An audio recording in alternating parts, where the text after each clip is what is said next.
নমস্কার বন্ধুরা, Swapna unique kitchen থেকে সবাইকে স্বাগত জানাই। আজকে বানিয়েছিলাম কাঁচা টমেটো দিয়ে ট্যাংরা মাছের ঝাল।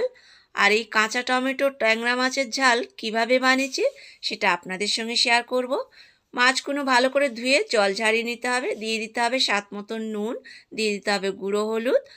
বন্ধুরা, পুরো ভিডিওটা দেখার অনুরোধ রাখলাম। এখানে অল্প ছোট্ট চামচের 1 চামচ সর্ষের তেল দিয়ে মাছগুলো সুন্দর করে মেখে নিতে হবে।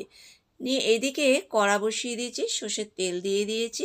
এখানে মাছগুলো এবার তেলের মধ্যে অ্যাড করতে হবে। তবে মাছ ভাজার সময় সামনে একটা ঢাকনা এইভাবে দিয়ে মাছগুলো গরম তেলে ছাড়াটা ভালো, কারণ অনেক সময় তেল ঠিকরে এসে হাতে মুখে পড়ে ফোসকা পড়ে যায়। যে কোনো মাছ ভাজবেন এইভাবে ঢাকনাটা সামনে দিয়ে মাছগুলো ভেজে নিতে হবে, তাহলে দেখবেন তেল একদম ঠিকরাবে না, গায়ে হাতে পড়বে না।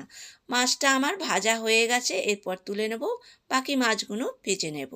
এদিকে মশলা নিয়ে নেব। এখানে 2 চামচ নিয়ে নিলাম সাদা সর্ষে, নিয়ে নিলাম গোটা গোলমরিচ কিছুটা, নিয়ে নিলাম শুকনো লঙ্কা, দিয়ে দেবো গুঁড়ো জিরে, দিয়ে দিতে হবে এখানে গুঁড়ো হলুদ। তবে গোটা জিরে থাকলে গুঁড়ো জিরা দিতে লাগে না, গোটা জিরে দিলেই হবে। তো আমার গোটা জিরেটা ছিল না, সেই জন্য আমি গুঁড়ো জিরে দিলাম।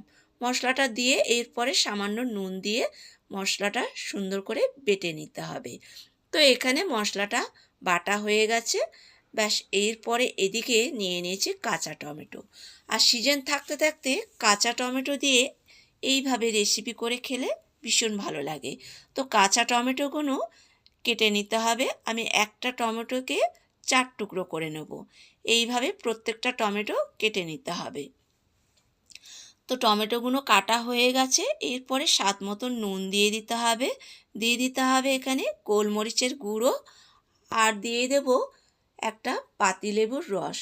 তবে এখন টমেটোতে একদম টক নেই।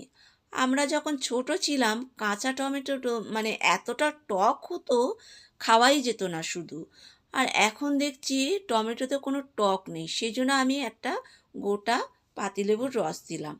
আর এই রেসিপিটা একটু টক ঝাল হবে, তো একটু টক টক না হলে ভালো লাগবে না। তো কাঁচা টমেটোর মধ্যে দিয়ে দিলাম গোলমরিচের গুঁড়ো, দিয়ে দিতে হবে গুঁড়ো হলুদ, গুঁড়ো লঙ্কা, আর দিয়ে দিতে হবে নুন, পাতিলেবুর রস দিয়ে সুন্দর করে এইভাবে মেখে নিতে হবে একটা চামচ দিয়ে। এইভাবে মেখে নিয়ে 10 মিনিট রেস্টে রাখতে হবে এটা। এদিকে পেঁয়াজ কেটে নিয়েছি সরু সরু করে, রসুন কুড়িয়ে নিয়েছি। মাছ ভাজার তেলের মধ্যে দিয়ে দেবো সর্ষে, শুকনো লঙ্কা ফোড়ন। শুকনো লঙ্কা সর্ষে হয়ে গেলে দিয়ে দিতে হবে পেঁয়াজ, আর দিয়ে দিতে হবে রসুন। পেঁয়াজ রসুন লাল করে ভেজে নিতে হবে আঁচটা বাড়িয়ে। তবে লাল লাল করে ভাজতে হবে, খেয়াল রাখতে হবে যেন পেঁয়াজটা পুড়ে না যায়। এরপরে লাল করে ভাজা হয়ে গেছে, যে মশলাটা বাটা ছিল পেঁয়াজের সঙ্গে অ্যাড করলাম। করে মশলাটাও বেশ কিছুক্ষণ কষিয়ে নিতে হবে আঁচ বাড়িয়ে। মশলা থেকে তেল ছেড়ে দিয়েছে, এমন করেই কষাতে হবে। ব্যাস, এরপরে মশলাটা কষানো হয়ে গেছে, যে বাটিতে মশলাটা বাটা ছিল ওই বাটিটা ধুয়ে মশলার মধ্যে জল দিয়ে দিলাম, দিয়ে আবার এই মশলাটা কষিয়ে নিতে হবে। আর মশলা যত কষানো সুন্দর হবে তত রেসিপি খেতে ভালো লাগবে। মশলাটা প্রায় আমার কষানো হয়ে গেছে, এখানে মশলা থেকে তেলও ছেড়ে দিয়েছে, জলটাও শুকিয়ে গেছে। এরপরে যে টমেটোতে মশলাপাতি দিয়ে মেখে রেখেছিলাম এই মশলার সঙ্গে অ্যাড করতে হবে, করে ঢাকা দিয়ে বেশ কিছুক্ষণ কষিয়ে নিতে হবে। 2 সেকেন্ড মতন কষিয়ে নিলাম।